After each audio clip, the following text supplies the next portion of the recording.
Hey, many of you have been asking some other plants you can grow in our Texas heat that have longevity, they reseed, and have other health benefits. One of them that a lot of people don't use, but is very, very good to use, is Perilla. Now it's growing with a variety of other things here. I've got some sweet potato vines, and they're volunteers that are taking over, and then I have some beet greens here as well. But these are the Perilla leaves, and you can see how large they are. They're quite large. I mean, I'm a big guy in his hand, and you see how it covers that. These are used in Korea and Japan. You have seashell perilla, which is the purple leaf, and then this particular perilla grows in Korea. The purple one they use in Japan, but it has a lot of health benefits. It was very, very beneficial for the culture for centuries, and then it kind of faded away as far as on a worldwide basis back in the 1900s. And that we won't get into why, but nonetheless, it did. But the oil on it, a lot of people look at getting omega 3s. And how do I get omega 3s? Especially if you're a vegan or you're vegetarian, what do you do to get omega 3s? You're not eating salmon, you're not doing that. And so what do you do?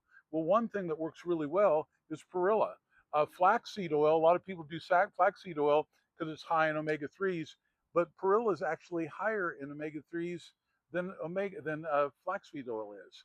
The other thing too, I know in with sushi, a lot of times the Japanese will add some of the sisho, the purple, with it, and they eat that because it's good to help with cleansing out your system and keeping you from having issues with food poisoning, which is a nice thing to do because if you're eating fish and it's a little tainted, you don't want to have that type of fish poisoning. The other thing is good about it is they're using it with different cancers. It helps with different things where you're dealing with asthma or you're dealing with what is it allergies.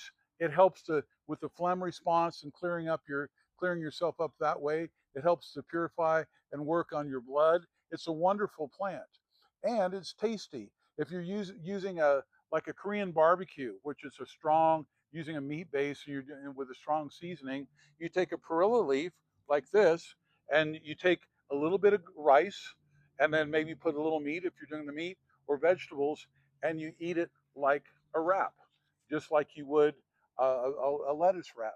The difference is that this has a bit of an anise taste.